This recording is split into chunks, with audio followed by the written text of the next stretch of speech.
Salve pessoal, aqui é o professor Lucas e hoje a gente vai começar a falar sobre as grandes navegações e as expansões marítimas e comerciais. A expansão marítima é pelo sentido mais básico da palavra mesmo, que eles saíram lá da Europa e conquistaram os novos mares, o Atlântico e o Índico, e o comercial porque é o que foi a maior motivação para eles conseguirem é, criar essa coragem e, tipo, se lançar pro mar mesmo e conseguir tudo que eles conseguiram. A gente vai falar principalmente de Portugal e Espanha aqui, porque são os contextos que que o nosso país, Brasil, está inserido e a América Latina como um todo. Então, fica até mais próximo para a gente entender e é o que mais cai nos vestibulares e no Enem, por exemplo. O contexto, primeiramente, que a gente trabalha em história, a gente tem que contextualizar tudo, por exemplo, tipo, uma das coisas que aconteceram antes.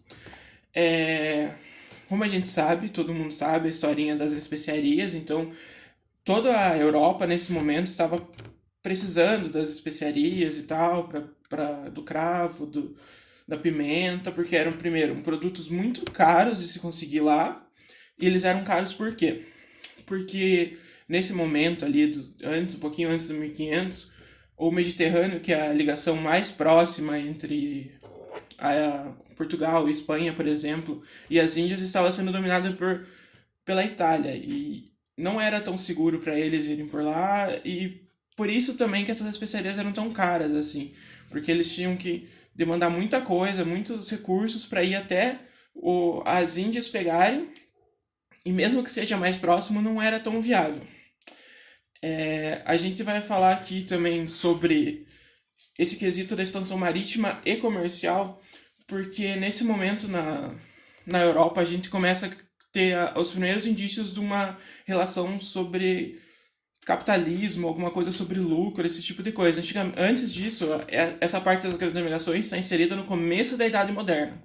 Ou seja, antes disso, na Idade Medieval, a gente tinha o sistema de feudos, né? Que era aquele negócio que tinham pequenas reinos, por assim dizer, onde um cara trabalhava ali para sua subsistência ali e daí dava o restante que tinha para o senhor feudal, que no caso era o dono da terra. Ninguém tinha terras nesse período e esses pequenos blocos de pessoas assim é, eram essa a forma de poder ali.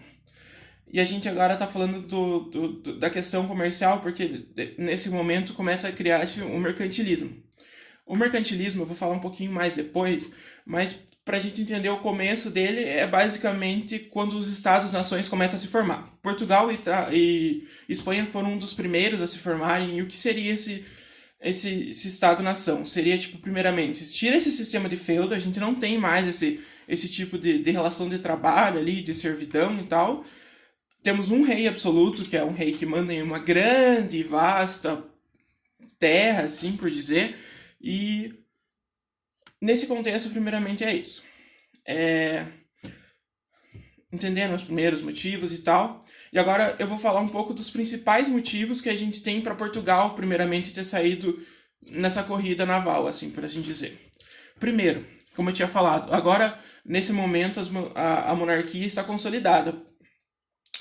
Portugal expulsa os mouros da sua terra ali um pouco antes desse período e consegue criar um reino com um rei absoluto, com um rei com poder, com um rei com apoio de uma burguesia que está tentando tirar do foco aquela nobreza feudal que existia ali antes. Como eu falei antes também, agora temos o território unificado, que seja basicamente que é um lugar agora onde tem bastante terras e eles não estão divididos, eles não correspondem cada pedaço de terra para uma pessoa. Basicamente todos eles conversam com o rei e saem e respondem a esse rei. O investimento no desenvolvimento do conhecimento náutico. Como eu falei antes, os portugueses expulsaram os mouros do seu território. E além de expulsar com os mouros ali e tal, eles tiveram esses problemas, mas com esse convívio que eles tiveram por muito tempo ali na Península Ibérica, nessa relação próxima que eles tiveram muito contato com essas novas tecnologias que estavam surgindo nesse momento, como o astrolábio, a bússola, e eles foram a principal nação que começou a investir nisso.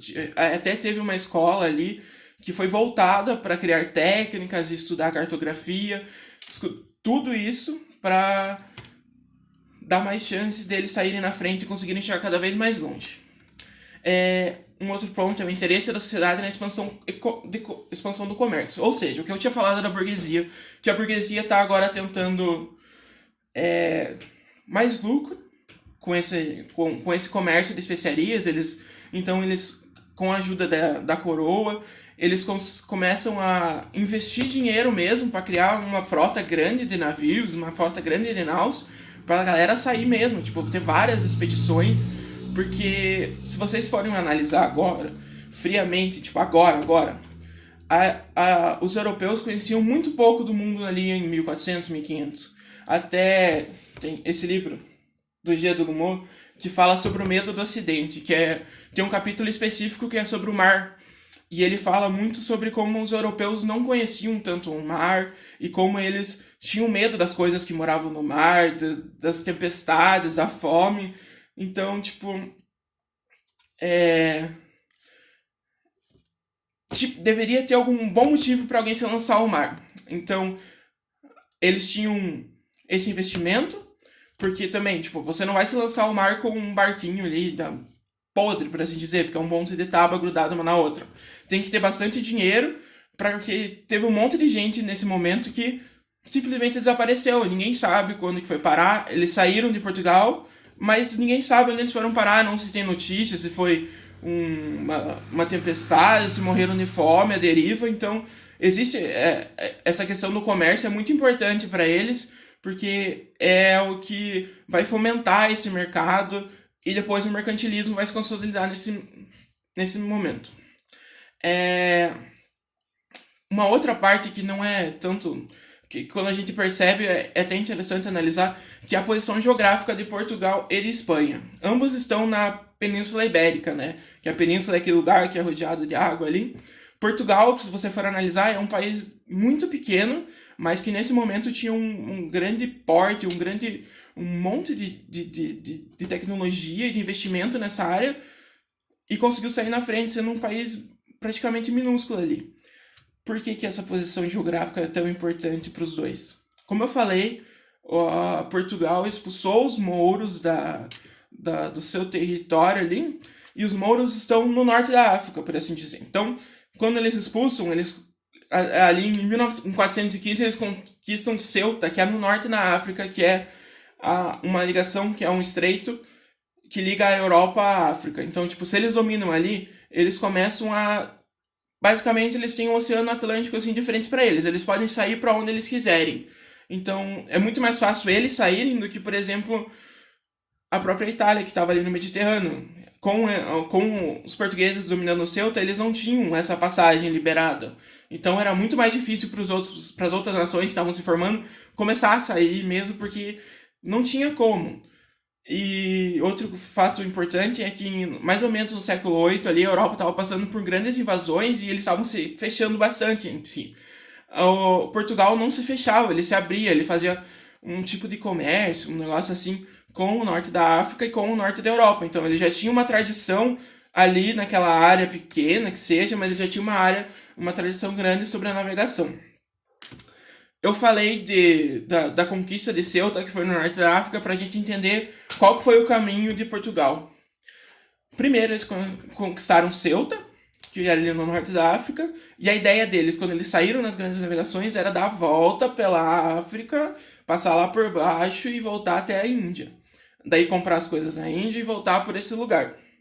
Até aí, ok, né? Hoje em dia a gente vê, não é tão grande assim, mas você tem que imaginar que em 1400, tipo, ninguém tinha conhecimento sobre essas áreas. Tinha gente que não... por exemplo, a rainha da Espanha foi convencida por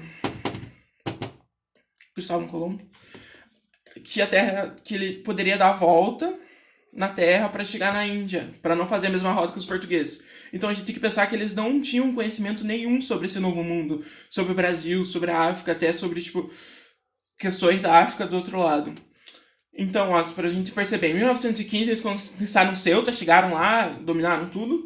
Só em 1934 eles começaram a descer um pouco mais assim e chegar no Cabo do Bojador, que é um pouco mais no meio da África, que é um lugar um pouco mais difícil de ser atravessado, por assim dizer, porque ele é mais redondo, então tipo, você não consegue ver o que tá acontecendo. Então, muita gente não conseguiu chegar ali e naufragou. Em 1488, ou seja, quase tipo 40 anos de diferença, eles conseguiram chegar no sul da África, no Cabo da Boa Esperança, ou como era conhecido, o Cabo das Tormentas. Era o Cabo das Tormentas porque era um encontro das águas do Atlântico com do Índico que aconteciam e que eram tipo muito uma tempestade, umas tormentas assim. E aqui, de novo, Delumeau, entra o fator do medo neles. Pra você perceber que eles iam, tipo, devagarzinho, assim, nos pontos, e porque o nome do Cabo das Tormentas era o medo que eles tinham e o respeito que eles tinham pelo mar. Muitos provérbios dessa época da Europa falavam assim, cara, não vai pro mar, velho, vai se fuder, você vai morrer. Tipo, vários contos e vários romances tinham passagens sobre o mar e sobre como a gente teria que respeitar o mar. Depois de 1488 eles conseguiram passar, mas foi só, para vocês terem uma noção, foi só em 1499 que eles conseguiram realmente cruzar e chegar na Índia. Aí chegaram na Índia, beleza, né?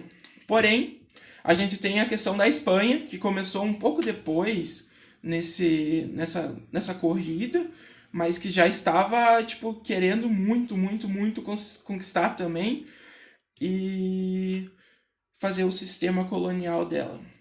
Esses lugares que eu comentei ali, que é o Ceuta, Cabo do Bojador, Cabo da Boa Esperança, as Ilhas Canárias, elas já eram dominadas pelos portugueses e por isso eles já estavam explorando ela, plantando coisas e tal. E, tipo, a Espanha também queria, porque aqui entra o mercantilismo, que era uma das principais características do mercantilismo, é que ela é uma prática econômica que surge junto com esses estados-nações e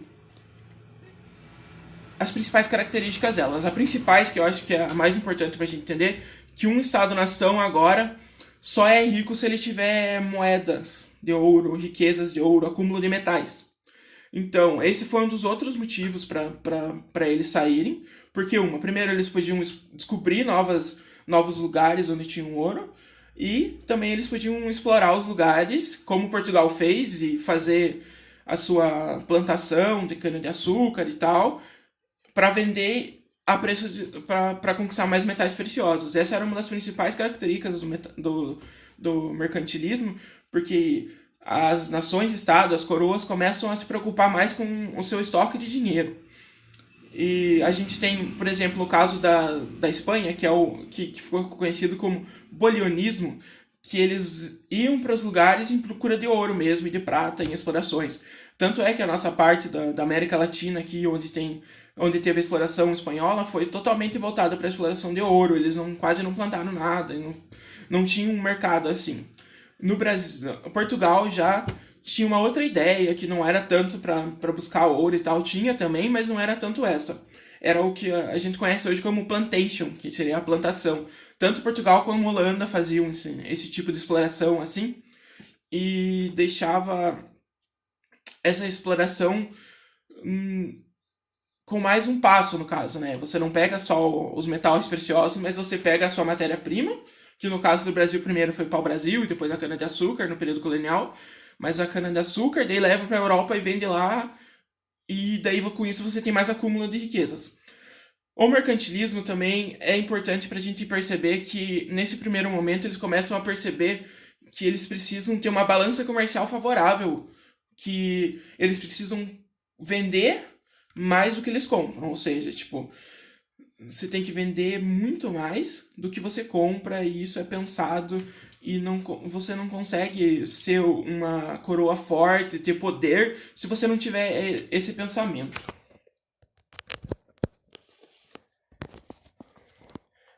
Desculpa. porque eu precisei colocar meu celular pra carregar. Então, com essas três principais características, que seria a busca pelos metais, e a plantação e essa balança comercial, o mercantilismo surge nesse momento ali na Europa.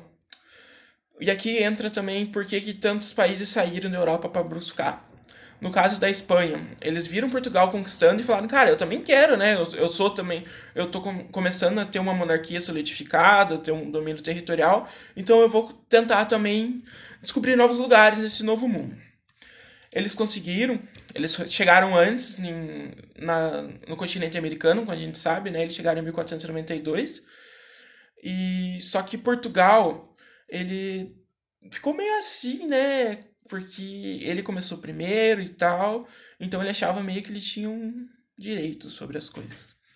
E daí, Portugal e Espanha, antes do famoso Tratado de Tordesilhas, firmaram outro tratado, que não foi bem um tratado, né? Foi uma bula papal, que seria tipo um documento que o Papa assina, que dá direito a você fazer tal coisa com o poder da igreja. Aqui, igreja com I maiúsculo, que seria a igreja como instituição.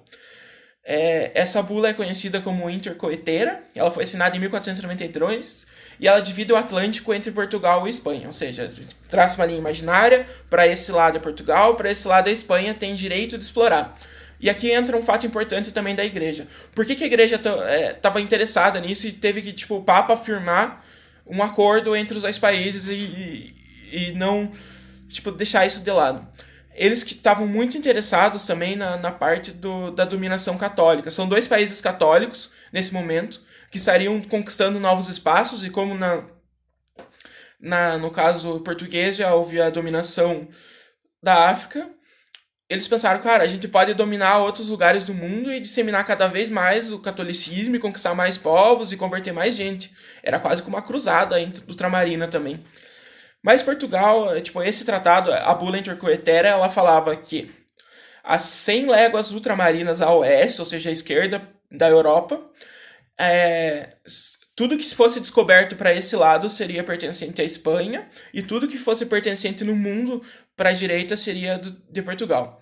Basicamente, no que eles conheciam ali já, Portugal ficaria com os lugares que ele já teria conhecimento, já teria conquistado, e a parte que ninguém tinha visto ainda, porque Espanha tinha chegado só na América Central ainda, eles não tinham visto o tamanho do continente que eles tinham achado. Portugal não achou justo, primeiramente, e foi de volta ao Papa e tal, e daí sim eles firmaram o Tratado de Tordesilhas, que foi assinado em Tordesilhas em 1494, um ano depois de 1493, que firmava agora que a partir da ilha de Cabo Verde, que esse tratado era 100, o primeiro, a Intercoetera, era de 100 léguas à esquerda da ilha de Cabo Verde. O Tratado de Tordesilhas diz que há 370 léguas ultramarinas de Cabo Verde, para cá pertence a Portugal e para cá pertence a Espanha. Que daí é aquela lá que a gente já via na escola, que é aquela linhazinha que divide o Brasil, que tem um pedaço muito pequeno para Portugal e que depois a gente vê com as bandeiras e que eles ultrapassam essa linha e não ligam muito. E aqui entra um fato importante que a gente também não pensa muito, tipo, Portugal e Espanha, beleza, os dois países lá na Europa, os caras de óculos, pica lá, conseguiram tudo. E os outros países? A gente tinha outros Estados-nações, como a França, a Inglaterra, já estavam se desenvolvendo também e tentando buscar novas riquezas e se firmar como uma nação-estado. E aqui a gente tem uma passagem que é do rei Francisco I da França, que ele fala: eu gostaria de ver a cláusula do testamento de Adão que me exclui da partilha do mundo. O que essa frase fala? Os caras falam assim, como é que vocês vão repartir o mundo aí entre vocês dois e não vão dar nada pra nós? Tanto é que esse pensamento na Europa ele foi recorrente durante todo o período colonial. No Brasil, ali no norte do Brasil, a gente teve várias invasões holandesas, que eles chegavam mesmo e tomavam lugar para eles, era terra da Holanda. E era isso, tipo, a Europa não aceitou meio que esse tratado, mas assim, como assim vocês vão dividir o mundo, sabe? E eu termino a minha aula tentando falar com vocês um pouco sobre esse aspecto de colonialismo, de dividir o mundo, tipo as conquistas, pra gente pensar hoje em dia. Hoje em dia a gente ainda percebe um pouco desse colonialismo europeu ali, quando a gente vê, por exemplo, agora na situação da pandemia, que a França estava dizendo que tinha que testar as vacinas na população africana. Tipo, cara, quem que dá direito a você, tipo, escolher qual nação você quer testar uma vacina que pode matar alguém, sabe? Tipo, o colonialismo ele ainda está presente na nossa sociedade, muito enraizado. Então eu queria que vocês começassem a pensar nisso. Tipo, é uma provocação no final da aula só para vocês pensarem um pouco sobre um pouco dessa aula sobre o começo da expansão e esse começo do colonialismo ali mesmo. Valeu, obrigado.